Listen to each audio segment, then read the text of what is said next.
আমন্ত্রণ রাতের বাংলাদেশে আপনাদের সঙ্গে আছে আমি দেবাশিস রঞ্জন সরকার। শুরুতেই জানাবো শিরোনাম। বিশেষ টিকা ক্যাম্পেইনে আগ্রহীদের ভিড়, কালো চলবে কার্যক্রম। আগামীকালকে যে সমস্ত জায়গায় টার্গেট ফুলফিল হবে না, অপেক্ষমান আছে তাদেরকে দেওয়া। বিমানবন্দরে আজও হলো না আমিরাত প্রবাসীদের করোনা টেস্ট। শেখ হাসিনার জন্মদিনের প্রার্থনায় দীর্ঘায়ু কামনা, বর্ণাঢ্য নানা আয়োজন। আলোচনায় নেতারা বললেন সংবিধান মেনেই হবে নির্বাচন।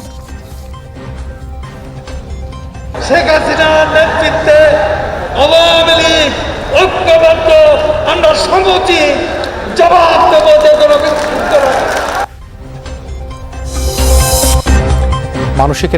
মানুষের ভোটাধিকার হরণ করে একদলীয় শাসন কায়েম করেছে আওয়ামী লীগ, অভিযোগ ফখরুলের। সরকার পতনে এক দফা আন্দোলনের হুঁশিয়ারি। এবারও হচ্ছে না জেএসসি জেডিসি পরীক্ষা, জানালেন শিক্ষামন্ত্রী। সূচি অনুযায়ী এসএসসি এইচএসসি আয়োজনে সব প্রস্তুতি আছে। চট্টগ্রামে ড্রেনে পড়ে এবার বিশ্ববিদ্যালয় ছাত্রের মৃত্যু। কর্পোরেশনের উদাসীনতাকে দুষছেন স্বজনরা, দুঃখজনক বলছেন মেয়র। এই যে রেলিং নাই, এই যে কারেন্ট নাই, এই যে নিচে জালটা ছড়িয়েছে, এগুলো কোনো ব্যবস্থা নাই। আমি মনে করি কিছুটা অবহেলা আছে অবশ্যই যারা কাজ করছে।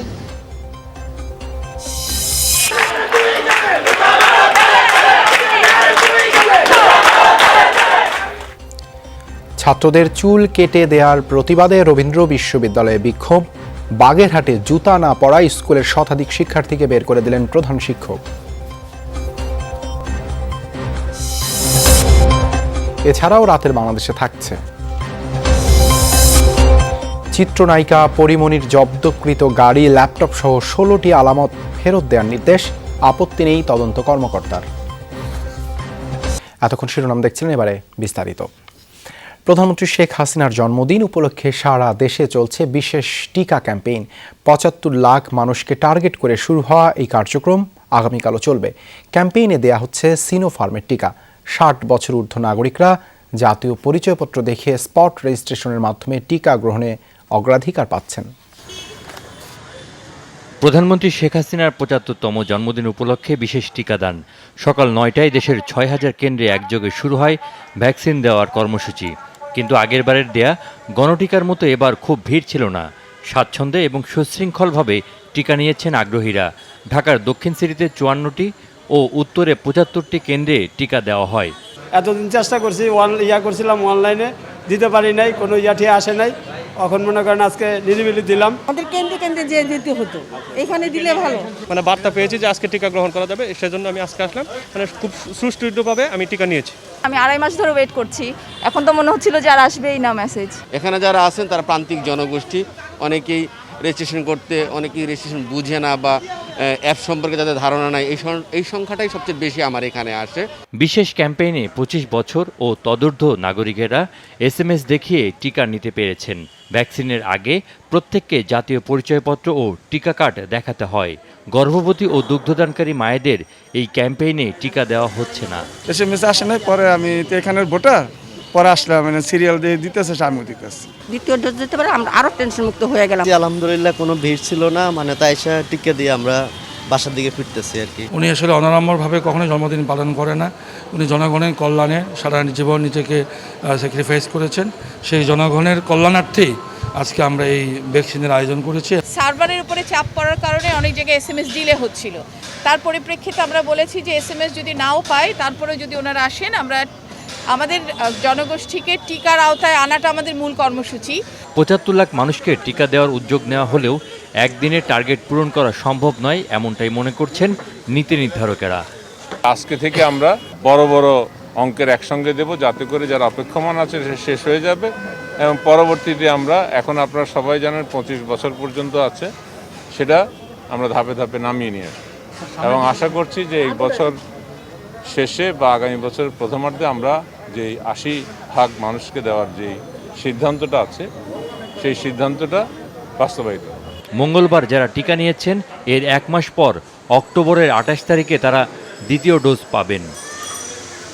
নাজমুল হোসেন, যমুনা নিউজ, ঢাকা। বিমানবন্দরে আজও দুবাইগামী যাত্রীদের PCR টেস্ট হয়নি।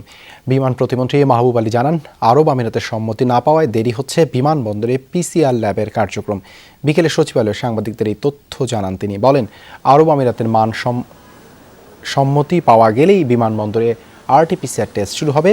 ল্যাবের কার্যক্রম শুরু না হয় আজও বিমানবন্দরে এসে ফিরে গেছেন দুবাইগামী অনেক যাত্রী।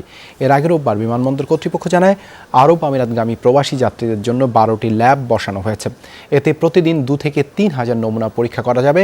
তবে নির্ধারণ করা হয়নি পরীক্ষার ফি। আমিরাত থেকে এটার অ্যাপ্রুভাল আসে নাই, সেহেতু এটার বাস্তবায়নের ক্ষেত্রে এই প্রতিবন্ধকতাটুকু রয়ে গেছে। এইটাই absolutely depends upon the government of the আমিরাত। ইউএই গভর্নমেন্টের সিদ্ধান্ত, তাদের সিদ্ধান্ত আমাদের পার্শ্ব করতেছি আমরা। এই সিদ্ধান্তটা যাতে দ্রুত আসে। করোনায় গত 24 ঘন্টায় প্রাণ হারিয়েছেন আরও 31 জন। এ নিয়ে মোট মৃত্যু 27,470 জন। নতুন করোনা শনাক্ত হয়েছে 1,310 জন। পরীক্ষা অনুপাতে শনাক্তের হার 4.49%। নমুনা পরীক্ষা হয়েছে 29,186টি। এ পর্যন্ত শনাক্ত 15,53,873 জন। 24 ঘন্টায় সুস্থ হয়েছেন 1,195 জন। মোট সুস্থ 15,13,876 জন। মৃত 31 জনের মধ্যে পুরুষ 17, নারী 14। বিভাগ ভিত্তিক প্রাণহানি হিসেবে ঢাকায় সর্বোচ্চ 13 জন মারা গেছেন। এছাড়া চট্টগ্রামে 5, রাজশাহী 2, খুলনায় 5, বরিশালে 2, রংপুরে 2 এবং ময়মনসিংহে 2 জন করে মারা গেছেন। আজ 28 সেপ্টেম্বর জাতির পিতা বঙ্গবন্ধু শেখ মুজিবুর রহমানের জ্যেষ্ঠ কন্যা প্রধানমন্ত্রী শেখ হাসিনার 75তম জন্মদিন। টানা 3 মেয়াদে প্রধানমন্ত্রীর দায়িত্ব পালন করা শেখ হাসিনার হাত ধরেই বদলে যাচ্ছে বাংলাদেশ। সমকালীন রাজনীতির পাশাপাশি দেশের অর্থনৈতিক ও সামাজিক পরিবর্তনে তার চিন্তা চেতনা গুরুত্বপূর্ণ ভূমিকা রাখছে। শৈশব থেকেই তিনি দেখেছেন পিতা বঙ্গবন্ধুর সংগ্রাম। কে জানতো তার জীবনও কাটবে অন্যরকম এক যুদ্ধের মধ্যে দিয়ে। 75-এর 15 আগস্ট বঙ্গবন্ধুকে হত্যার পর বাংলাদেশকে লক্ষ্যচ্যুত করার যে চক্রান্ত, তা প্রায় এক হাতেই সামলেছেন শেখ হাসিনা। সব একদিনে হারিয়েছে, এরকম কেউ হারাকে আমি কখনো চাই না। কারণ এটা যে কি কষ্টের যন্ত্রণাটা কাউকে বুঝে বলতে পারবো না। বাবা, মা আর স্বজন হারিয়েও মানুষের পাশে থাকার অদম্য শপথ ছিল শেখ হাসিনার। সামরিক আর স্বৈরশাসন থেকে দেশকে মুক্ত করতে রাখেন অনন্য ভূমিকা। সরকার গঠন করেই উন্নয়ন অগ্রযাত্রা আর সুশাসন প্রতিষ্ঠার কাজ শুরু করেন তিনি। ইন্ডেমনিটি বাতিল করে বঙ্গবন্ধু হত্যার বিচারের পাশাপাশি যুদ্ধাপরাধীদের রায়ও কার্যকর করেন শেখ হাসিনাই।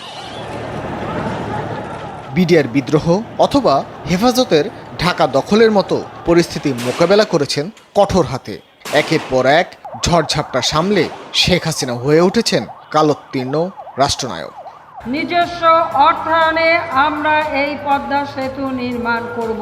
ডিজিটাল বাংলাদেশ, পদ্মা সেতু, বঙ্গবন্ধু স্যাটেলাইট সহ মেগা প্রকল্প বাস্তবায়ন করে দেশকে এগিয়ে নিয়েছেন এক অনন্য উচ্চতায়।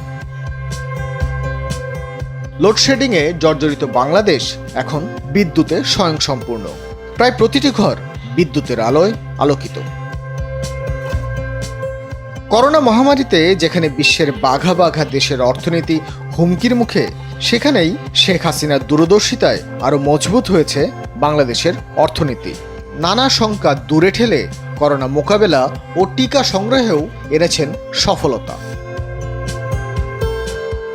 জাতিসংঘ সহ বিভিন্ন আন্তর্জাতিক ফোরামে বলিষ্ঠ নেতৃত্ব গুণে প্রধানমন্ত্রী শেখ হাসিনা এখন বিশ্ব নেত্রীর আসনে আসীন, যার হাত ধরেই এগিয়ে যাচ্ছে সোনার বাংলা। বাংলাদেশ আওয়ামী এই বাংলাদেশ হবে জাতির পিতার স্বপ্নে ক্ষুধামুক্ত, দারিদ্র্যমুক্ত, উন্নত, সমৃদ্ধ সোনার বাংলাদেশ। জয় বাংলা, জয় বঙ্গবন্ধু। ভাস্কর ভাদুরী, যমুনা নিউজ, ঢাকা। প্রধানমন্ত্রী শেখ হাসিনার জন্মদিন উপলক্ষে দেশ জুড়ে আয়োজন করা হয় দোয়া মাহফিল ও প্রার্থনার। জোহরের নামাজের পর জাতীয় মসজিদ বায়তুল মোকাররমে মিলাদে অংশ নেন নানা শ্রেণী পেশার মানুষ। দোয়ায় প্রধানমন্ত্রী শেখ হাসিনার দীর্ঘায়ু কামনা করা হয়। দেশের উন্নয়নের ধারা অব্যাহত রাখতে প্রধানমন্ত্রীর সুস্বাস্থ্য কামনা করে দোয়া করেন মুসল্লিরা। এদিকে প্রধানমন্ত্রীর জন্মদিন উপলক্ষে মন্দির ও গির্জাতেও বিশেষ প্রার্থনার আয়োজন ছিল। এই উপলক্ষে মিরপুর ব্যাপটিস্ট চার্চে মোমবাতি প্রজ্বলন ও জন্মদিনের কেক কাটা হয়। প্রার্থনায় প্রধানমন্ত্রীর সুস্বাস্থ্য কামনা করেন অংশগ্রহণকারীরা। আগামী নির্বাচনে বিজয়ী হতে শেখ হাসিনার জন্মদিনেই শপথ গ্রহণ করতে সর্বস্তরের নেতাকর্মীদের প্রতি আহ্বান জানিয়েছেন আওয়ামী লীগ সাধারণ সম্পাদক ওবায়দুল কাদের। নির্বাচনের আগেই সরকার সুষ্ঠু পরিবেশ তৈরি করবে জানান নেতারা। দলের সভানেত্রীর জন্মদিনের আলোচনার সভায় একথা বলেন তারা। করোনার নিষেধাজ্ঞা উঠে যাওয়ার পর বঙ্গবন্ধু আন্তর্জাতিক সম্মেলন কেন্দ্রে আওয়ামী লীগের কর্মসূচি। আলোচনায় সভানেত্রীর রাজনৈতিক পথ চলার গল্প উঠে আসে সহকর্মীদের মুখ থেকে। জীবনে দেশ ও দেশের মানুষের এক নির্ভীক খাদেম হিসেবে নিজেকে তিলে তিলে গড়ে তুলেছে। সভায় জাতীয় নির্বাচনের জন্য প্রস্তুতি নিতে কর্মীদের প্রতি নির্দেশ দেন কেন্দ্রীয় নেতারা। বলেন, সংবিধান অনুসারেই হবে ভোট। আইন করলেই নিরপেক্ষ লোকদের নির্বাচন কমিশন করা যাবে? আমরা কি মানুষ আবিষ্কার করব? আমরা কি মঙ্গল গ্রহ থেকে না হয় দিক থেকে আমরা নির্বাচন কমিশনের প্রধানকে নিয়ে আসবো? আওয়ামী লীগের সরকারের কাছে কোনো ক্ষমতা থাকবে না। কাজেই নির্বাচন কমিশন যদি ব্যর্থ হয় তার দায়িত্ব আমরা কেন নেব? আগামী নির্বাচনে বিরোধী জোটের নেতৃত্ব কে দিবে তার উত্তর দিতে বিএনপির নেতাদের প্রতি আহ্বান জানান আওয়ামী লীগ সাধারণ সম্পাদক। নির্বাচন নিয়ে আজকে মাঠ ঘোলাও করবে, পানি ঘোলাও করবে, দেশে বিশৃঙ্খলা সৃষ্টি করবে। পরিষ্কার বলে দিতে চাই, শেখ হাসিনার নেতৃত্বে আওয়ামী লীগ ঐক্যবদ্ধ, আমরা সমুচিত জবাব দেব যে কোনো বিশৃঙ্খলা। অপকর্মে জড়িত দলের সংসদ সদস্যরা আগামী নির্বাচনে মনোনয়ন পাবে না বলেও জানান ওবায়দুল কাদের। জনগণ এই দণ্ডিত পলাতক নেতাকে কোনোদিনও এদেশের নির্বাচনের নেতা হিসাবে মেনে নেবে না। ভাস্কর ভাদুরী, যমুনা নিউজ, ঢাকা। জনগণের অধিকার প্রতিষ্ঠায় সরকার বিদায়ের এক দফা আন্দোলনে নামবে বিএনপি, বলছেন দলের স্থায়ী কমিটির সদস্য ডক্টর খন্দকার মোশাররফ হোসেন। আর মহাসচিব মির্জা ফখরুল ইসলাম আলমগীর বলেছেন, ভয়াবহ সংকটের কবলে দেশ, তাই আন্দোলনের কোনো বিকল্প নেই। রাজধানীতে আলাদা অনুষ্ঠানে এসব কথা বলেন বিএনপির দুই নেতা। আমরা প্রতিবাদ করতে রাস্তায় এসেছি। কৃষকদের উৎপাদিত পণ্যের ন্যায্য মূল্য নিশ্চিত করা সহ নানা দাবিতে জাতীয় প্রেস ক্লাবের সামনে মানববন্ধন করে জাতীয়তাবাদী কৃষক দল। সেখানে নানা ইস্যুতে সরকারের সমালোচনা করেন বক্তারা। যেহেতু তারা ভোটে নির্বাচিত হয় নাই, সেই জন্য তারা কৃষকের কথা চিন্তা করে না। নেতাদের অভিযোগ, নিত্যপণ্যের বাড়তি দামে মানুষ দিশেহারা হলেও নিয়ন্ত্রণে কোনো ব্যবস্থাই নিচ্ছে না সরকার। বলেন, মানুষের অধিকার রক্ষায় সরকার পতনের কোনো বিকল্প নেই। নির্দলীয় নিরপেক্ষ সরকার প্রতিষ্ঠার লক্ষ্যে অবিলম্বে এই সরকারকে পদত্যাগ করতে হবে। তাই এই সরকারের বিদায় করতে হবে। আর বিদায় করতে হলে বাংলাদেশ জাতীয়তাবাদী দল এবং তার অঙ্গ সংগঠনগুলোকে আজকে দায়িত্ব নিতে হবে। গুলশানে স্বাধীনতার সুবর্ণ জয়ন্তী উপলক্ষে বিভিন্ন কমিটির সঙ্গে মতবিনিময় করেন বিএনপি মহাসচিব। অভিযোগ করেন, স্বাধীনতার ইতিহাস বিকৃত করে নতুন প্রজন্মের কাছে বিভ্রান্তিকর তথ্য দিচ্ছে ক্ষমতাসীনরা। রাজনৈতিকভাবে আওয়ামী লীগ সম্পূর্ণ দেউলিয়া হয়ে গেছে, যে কারণেই আজকে সে স্বাধীনতা যুদ্ধের ইতিহাসকে পর্যন্ত বিকৃত করছে। আজকে আমরা দেখেছি, লক্ষ্য করেছি যে স্বাধীনতার ঘোষক শহীদ প্রেসিডেন্ট জিয়াউর রহমান সাহেব সম্পর্কে তারা যে সমস্ত কটূক্তি করে, যে সমস্ত কথা বলে, যেগুলোর সঙ্গে সত্যের কোনো মিলই নেই। মির্জা ফখরুল বলেন, গণতন্ত্রের আবরণে একদলীয় শাসন কায়েম করা হচ্ছে। এই অবস্থা থেকে বেরিয়ে আসার লড়াইয়ে নতুন প্রজন্মকে সম্পৃক্ত হওয়ার আহ্বান জানান তিনি। ভবিষ্যৎ প্রজন্মকে এই লড়াইয়ের সঙ্গে তাদেরকে সম্পৃক্ত করতে হবে, নতুন প্রজন্মকে। শরীফুল ইসলাম খান, যমুনা নিউজ, ঢাকা। নাশকতার 5 মামলায় বিএনপি চেয়ারপারসন খালেদা জিয়ার জামিনের মেয়াদ আরও 1 বছর বাড়িয়েছে হাইকোর্ট। ঢাকার 3টি, নড়াইল ও কুমিল্লায় 1টি করে মামলায় জামিনের মেয়াদ বাড়ানো হয়েছে। সকালে বিচারপতি মোহাম্মদ আব্দুল হাফিজের নেতৃত্বাধীন হাইকোর্ট বেঞ্চ মানহানির অভিযোগে ঢাকার 3টি এবং নড়াইলের মামলায় জামিনের মেয়াদ বাড়ানোর আদেশ দেন। অপরদিকে কুমিল্লায় নাশকতার মামলার মেয়াদ বাড়িয়েছেন বিচারপতি AKM আসাদুজ্জামানের নেতৃত্বাধীন বেঞ্চ। আদালতে খালেদা জিয়ার পক্ষে আইনজীবী ছিলেন ব্যারিস্টার কায়সার কামাল, মোহাম্মদ আবদুল্লাহ আল মামুন ও অ্যাডভোকেট রকুনুজ্জামান সুজা। এদিকে নাশকতার মামলায় বিএনপি মহাসচিব মির্জা ফখরুল ইসলাম আলমগীরের বিরুদ্ধে অভিযোগ গঠনের শুনানি পিছিয়ে 16 ফেব্রুয়ারি নির্ধারণ করা হয়েছে।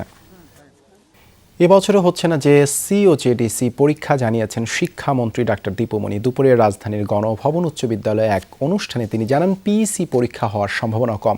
পাবলিক পরীক্ষা না হলেও অন্য শ্রেণীগুলোর মতো মূল্যায়ন নিয়ে পরের শ্রেণীতে উঠবে শিক্ষার্থীরা। করোনার কারণে 1.5 বছর বন্ধ থাকার পর খুলেছে শিক্ষা প্রতিষ্ঠান। এসএসসি ও এইচএসসি পরীক্ষার রুটিনও প্রকাশিত হয়েছে। তবে মঙ্গলবার শিক্ষামন্ত্রী জানালেন এবার জেএসসি ও জেডিসি পরীক্ষা নেওয়া হবে না। এসএসসি এইচএসসি একদম সামনে, আমাদের কিন্তু সব প্রস্তুতি আছে, কিন্তু আমার মনে হয় না এখন আর জেএসসি নেবার আমাদের খুব আর সুযোগ থাকছে বলে। ক্লাস সমাপনী সেটা তো আমাদের হতেই পারে এবং সেটা সব শ্রেণীর মতোই অষ্টম শ্রেণীতেও হবে, পঞ্চম শ্রেণীতেও হবে, কিন্তু সেটা ওই যে হ্যাঁ পিএসসি জেএসসি সেই রকম করে হবে না, কিন্তু সকল শ্রেণীরই সমাপনী মূল্যায়ন সেটি হচ্ছে এবং হবে। এর আগে সকালে প্রধানমন্ত্রীর জন্মদিন পালনের অনুষ্ঠান শেষে শিক্ষামন্ত্রী জানান ঘোষিত সময়েই এসএসসি ও এইচএসসি পরীক্ষা অনুষ্ঠিত হবে। সমস্ত প্রিপারেশন আছে, আমরা আশা করি ইনশাআল্লাহ এখন অতিমানীয় যে অবস্থায় আছে পরীক্ষাগুলো সময় মতো সুষ্ঠুভাবে সম্পন্ন হবে ইনশাআল্লাহ। করোনার কারণে গত বছর প্রাথমিক থেকে উচ্চ মাধ্যমিক পর্যন্ত কোনো পাবলিক পরীক্ষাই নিতে পারেনি সরকার। নুরবি সরকার, যমুনা নিউজ, ঢাকা। প্রায় 5 ঘন্টা উদ্ধার অভিযান শেষে রাত 2:30টার দিকে মিলেছে চট্টগ্রামে ড্রেনের পানিতে নিখোঁজ শিক্ষার্থী শেহরিন মাহবুব সাদিয়ার মরদেহ। গত রাতে ডাক্তার দেখিয়ে বাড়ি ফেরার পথে ড্রেনে পড়ে যায় সাদিয়া। তার মৃত্যুর জন্য সিটি কর্পোরেশনের উদাসীনতাকে দায়ী করছে পরিবার। লেখাপড়া শেষ করে শেহরিন মাহবুব সাদিয়ার স্বপ্ন ছিল দেশসেরা প্রকৌশলী হবেন, তবে নগরীর অরক্ষিত ড্রেনের বিষাক্ত পানিতে ডুবে মৃত্যু হলো সেই স্বপ্নের। গুড়ি গুড়ি বৃষ্টি হচ্ছিল সোমবার রাতে।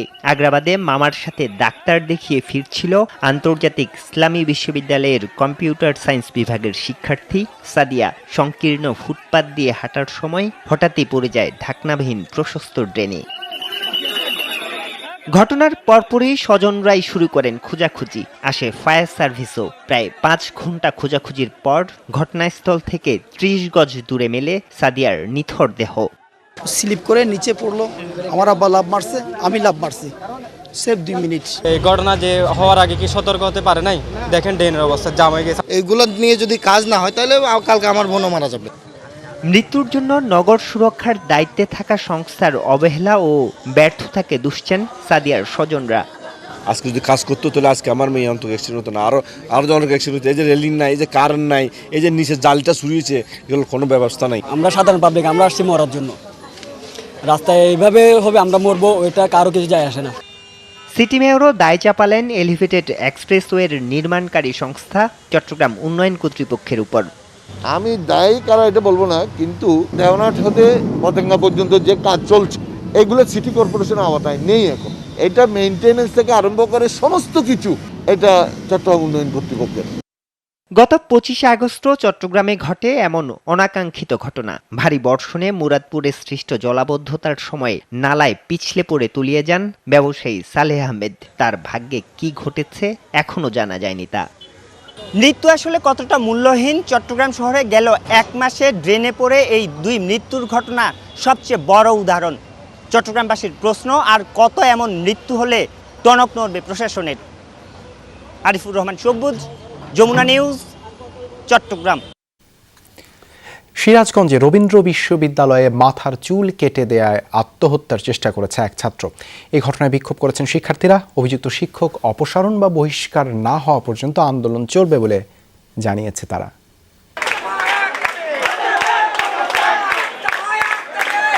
ঘটনার সূত্রপাত প্রথম বর্ষের রাষ্ট্রবিজ্ঞান পরিচিতি বিষয়ের পরীক্ষার রুটিনকে কেন্দ্র করে। শিক্ষার্থীরা রুটিনে পরিবর্তন আনার দাবি জানালে চেয়ারম্যান তা নাকচ করে দেন। ছাত্রদের অভিযোগ, এ নিয়ে বাকবিতণ্ডার জেরে 26 সেপ্টেম্বর সাংস্কৃতিক ঐতিহ্য বিভাগের চেয়ারম্যান ফারহানা ইয়াসমিন বাতেন 14 শিক্ষার্থীর মাথার সামনের অংশের চুল কেটে দেন। চুল কাটছিল, আমি বলছি জি ম্যাম চুল কেটে আসছি আমি। তারপরেও সে আমার ছোট চুল ছিল, তারপরেও সে আবার চুল কেটে দিছিল। আমার চুল কোনো বড় ছিল না, কিন্তু সে কিভাবে বুঝলো যে আমাদের এই চুলটা বড়, তার জন্য আমাদের চুলটা কেটে দিল। উনি এমন একজন মানুষ যিনি একটা মানুষের ব্যক্তিগত এবং পারিবারিক জীবন নিয়ে কথা বলেন। এ নিয়ে ফেসবুকে লেখালেখি করলে 2 দিন ধরে বিশ্ববিদ্যালয়ে উত্তেজনা বিরাজ করছিল। সবশেষ প্রথম বর্ষের ছাত্র নাজমুল হাসান তুহিন অপমানে আত্মহত্যার চেষ্টা করে। খবর ছড়িয়ে পড়লে প্রশাসনিক ভবনে তালা দেয় শিক্ষার্থীরা। বহিষ্কার করা হোক না, উনি পদত্যাগ করুক। পদত্যাগ না করার আগ পর্যন্ত আমরা ক্লাস পরীক্ষা কোনো কিছুতে অংশগ্রহণ করব না। প্রত্যেকেই অ্যাডাল্ট, প্রত্যেকের সমস্ত চিন্তাধারার স্বাধীনতা এখন আসবে, বাক স্বাধীনতা এখন আসবে। আর ইউনিভার্সিটি লেভেলটা হচ্ছে মুক্ত চিন্তাধারার একটা জায়গা। তোমাদের ভাইভাতে আটকে দিব, তোমরা 10 বছরও কিভাবে পাস করে বের হও সেটা আমি দেখব। সে মৃত্যুর সাথে এখন পাঞ্জা লড়ছে, বর্তমান সময়ে ডাক্তার অবজারভেশনে সে আছে। এ বিষয়ে ফারহানা ইয়াসমিন বাতনের সাথে বারবার যোগাযোগের চেষ্টা করা হলেও তিনি তাতে সাড়া দেননি। বিশ্ববিদ্যালয় কর্তৃপক্ষ জানায়, অভিযোগের সত্যতা পেলে যথাযথ ব্যবস্থা নেওয়া হবে, তবে কোনো শিক্ষার্থী লিখিত অভিযোগ করেনি। অত্যন্ত দুঃখজনক একটা ঘটনা। তো আমরা তাদেরকে আশ্বস্ত করছি যে অবশ্যই আমাদের বিশ্ববিদ্যালয় প্রশাসন এর ব্যবস্থা নেবে। অভিযুক্ত শিক্ষক অপসারণ বা বহিষ্কার না হওয়া পর্যন্ত এ আন্দোলন চলবে বলে জানিয়েছেন শিক্ষার্থীরা। আমিন বাবু, যমুনা নিউজ। এদিকে স্কুল ড্রেসের সাথে মিল রেখে সাদা জুতা না পরায় বিভিন্ন শ্রেণীর শতাধিক শিক্ষার্থীকে স্কুল থেকে বের করে দিয়েছে বাগেরহাটের মোংলার সেন্ট পলস উচ্চ বিদ্যালয়ের প্রধান শিক্ষক। সকাল 9টায় স্কুলের ক্লাসরুমে প্রবেশ করলে সকল শিক্ষার্থীদের ড্রেস ও কেটস চেক করে বিদ্যালয় কর্তৃপক্ষ। এ সময় সবার স্কুল ড্রেস থাকলেও অনেকের সাদা কেটস ছিল না। সাদা জুতা না থাকা ছাত্রছাত্রীদের ক্লাস ও স্কুল বাউন্ডারি থেকে বের করে দেন প্রধান শিক্ষক ব্রাদার জয়ন্ত এন্ড্রু কস্তা। স্কুলের ক্লাস থেকে বের করে দেয়া ছাত্রছাত্রীরা কেউ বাড়ি ফিরে গেলেও অনেকে রাস্তায় ঘুরতে থাকে। উপজেলা নির্বাহী কর্মকর্তা জানান, পরে শিক্ষার্থীদের শ্রেণীকক্ষে ফিরিয়ে নেওয়ার ব্যবস্থা করা হয়। করোনা মহামারীর মধ্যে অভিভাবকদের আর্থিক বিষয়টি বিবেচনায় নিয়ে স্কুল ড্রেসের বাধ্যবাধকতা রাখেনি শিক্ষা অধিদপ্তর। সেখানে কেটসের মিল না থাকায় শিক্ষার্থীকে স্কুল থেকে বের করে দেয়া ঠিক হয়নি। বাবার মৃত্যু শোকে প্রথমে মেয়ে, এরপর মায়ের মারা যাওয়ার খবর শুনে মৃত্যুবরণ করেছে তার সন্তান। কয়েক ঘন্টার ব্যবধানে হৃদয় বিদারক এই ঘটনাটি ঘটেছে হবিগঞ্জের চুনারুঘাটে।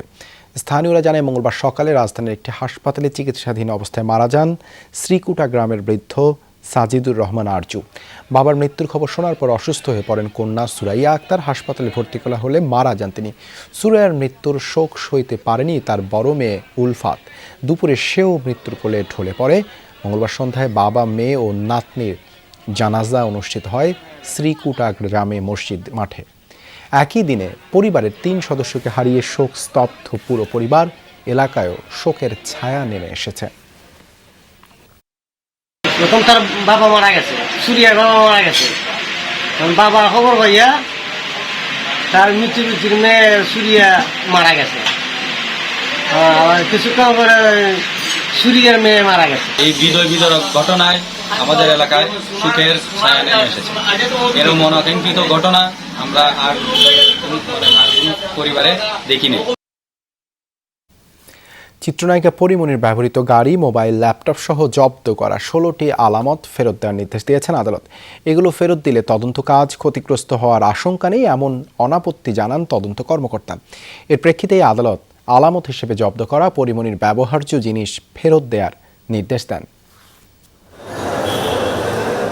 গ্রেপ্তারের সময় পরিমণির গাড়ি, আইফোন সহ 16টি আলামত জব্দ করে র্যাব। জামিনে ছাড়া পাওয়ার পর এসব ছাড়া ভোগান্তিতে পড়েছেন জানিয়ে সেসব ফিরে পেতে আবেদন করেছিলেন পরিমণি। সেই আবেদনের শুনানিতে উপস্থিত হতে মঙ্গলবার দুপুরে আদালতে উপস্থিত হন পরিমণি। শুনানিতে চিত্রনায়িকার আইনজীবী গাড়ি ফেরত দিতে ব্যাংক কর্তৃপক্ষের অনাপত্তিপত্র জমা দেন আদালতে। পাশাপাশি জব্দকৃত সব আলামত ফেরত দিতে অনাপত্তি দেন মামলা তদন্ত কর্মকর্তাও। শুনানি শেষে আদালত জব্দ আলামত ফেরতের নির্দেশ দেন। যেহেতু আইও বলেছে যে এগুলো দিলে পরে আমাদের কোনো আমার কোনো তদন্ত ব্যাঘাত ঘটবে না, তবে আদালত একটা কথা বলেছে যে এগুলো দেওয়া হচ্ছে, কিন্তু যখন আদালতের দরকার হবে চাহিদা মাত্র সেগুলো তাকে নিয়ে আসতে হবে, আদালতের সামনে হাজির করতে হবে। সমপরিমাণ অর্থ মুচলেখা দিয়ে গাড়িটি ফেরত দিতে নির্দেশ দিয়েছেন আদালত। ব্র্যাক ব্যাংক এবং পরিমণির যৌথ মালিকানায় গাড়িটি। এখন ব্র্যাক ব্যাংকও এখানে প্রতিবেদন দিয়েছে যে তাদের পরিমণির জিম্মায় গাড়িটি দিলে তাদের কোনো আপত্তি নেই। গত 4 আগস্ট রাতে বনানীর বাসা থেকে পরিমণি ও তার সহযোগী দীপকে আটক করে র্যাব। 31 আগস্ট জামিনে মুক্তি পান পরিমণি। শাকিল হাসান, যমুনা নিউজ, ঢাকা। প্রধানমন্ত্রী শেখ হাসিনার 75তম জন্মবার্ষিকীতে চট্টগ্রামে সবচেয়ে বড় শোডাউন হয়েছে পটিয়ায়। জাতীয় সংসদের হুইপ শামসুল হক চৌধুরীর নেতৃত্বে বর্ণাঢ্য শোভাযাত্রা ও গণসমাবেশে অংশ নেন সব শ্রেণী পেশার মানুষ। লোকে লোকারণ্য হয়ে যায় পুরো উপজেলা সদর। বিকালে পটিয়া আদর্শ উচ্চ বিদ্যালয় মাঠ থেকে বের হয়ে আশপাশের কয়েক কিলোমিটার এলাকা প্রদক্ষিণ করে বর্ণাঢ্য এই শোভাযাত্রা। জাতীয় সংসদের হুইপ এবং চট্টগ্রাম 12 আসনের সংসদ সদস্য শামসুল হক চৌধুরীর নেতৃত্বে শোভাযাত্রায় অংশ নেন পটিয়া উপজেলা আওয়ামী লীগ অঙ্গ সংগঠন, বিভিন্ন সামাজিক সাংস্কৃতিক সংগঠনের নেতাকর্মী এবং সাধারণ মানুষ। প্রধানমন্ত্রী শেখ হাসিনার ৭৫তম জন্মবার্ষিকীতে চট্টগ্রামের সবচেয়ে বড় এই শোডাউন হয়েছে পটিয়াতে। দুপুর থেকেই মিছিল সহকারে জনতার ঢল নামতে থাকে গণসমাবেশ স্থল পটিয়া হাই স্কুল মাঠে। শুধুমাত্র পটিয়াতেই ৫,০০০ কোটি টাকার উন্নয়ন সহ চট্টগ্রামের উন্নয়নে সরকারের গৃহীত পদক্ষেপ তুলে ধরেন হুইপ। আজকে ফ্লাইওভার, কর্ণফুলীর টানেল, তারপর উনি বিভিন্নভাবে এই চট্টগ্রাম সিটি কর্পোরেশনের বিভিন্ন উন্নয়ন, এগুলো মিলিয়ে পটিয়ার উন্নয়ন, এগুলো মিলিয়ে যে ইতিহাস সৃষ্টি করেছে। উন্নয়ন অগ্রগতি রুখে দিতে একটি মহল ষড়যন্ত্র ও অপপ্রচারে লিপ্ত বলে অভিযোগ করেন তিনি। বিএনপির কবর রচিত হয়ে গেছে, জামাতের কবর রচিত হয়ে গেছে, হেফাজতের ষড়যন্ত্রের সমস্ত কিছুর কবর এখানে রচিত হয়ে গেছে। যতই ষড়যন্ত্র করুক, এই বঙ্গবন্ধুর আদর্শের কর্মী শেখ হাসিনার কর্মীদের সাথে কেউ এগিয়ে আসতে পারবে না। পটিয়ায় এ যাবৎকালের সবচেয়ে বড় শোভাযাত্রা ও গণসমাবেশে অংশ নিয়ে উচ্ছ্বসিত স্থানীয়রা। আমরা যে এত খুশি, সবাই ঐক্যবদ্ধ হয়ে আমরা সবাই একসাথে যে ওনার জন্মদিন উদযাপন করতে পারতেছি, আমরা অত্যন্ত আনন্দিত, গর্বিত। আমরা পটিয়াবাসী ওনাকে অভিনন্দন জানাই। উনি যেন দীর্ঘায়ু হোক সেই কামনা করি। বিশ্বের দরবারে যাতে বাংলাদেশ মাথা উঁচু করে দাঁড়াইছে এবং দাঁড়াবে। বিশ্বের মুখে যে একটা অবহেলিত বাংলাদেশকে, যুদ্ধ বিধ্বস্ত বাংলাদেশকে একটি যে আধুনিক বাংলাদেশে রূপান্তরিত করেছেন। আল আমিন শিকদার, যমুনা নিউজ, চট্টগ্রাম। প্রধানমন্ত্রী শেখ হাসিনার জন্মদিন উপলক্ষে বর্ণাঢ্য নৌকা বাইচের আয়োজন করা হয় বুড়িগঙ্গা নদীতে। বিশাল আয়োজন সফল করতে কামরাঙ্গীর চর ও কেরানীগঞ্জ উপজেলায় ছিল ব্যাপক প্রস্তুতি। নৌকা বাইচে অংশগ্রহণ করে নবাবগঞ্জ রোয়িং ক্লাবের 6টি নৌকা।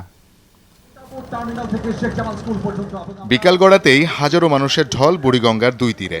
লক্ষ্য নৌকা বাইচ উপভোগ। প্রধানমন্ত্রী শেখ হাসিনার জন্মদিন উপলক্ষে ব্যতিক্রমী এ আয়োজন করে BIWTA।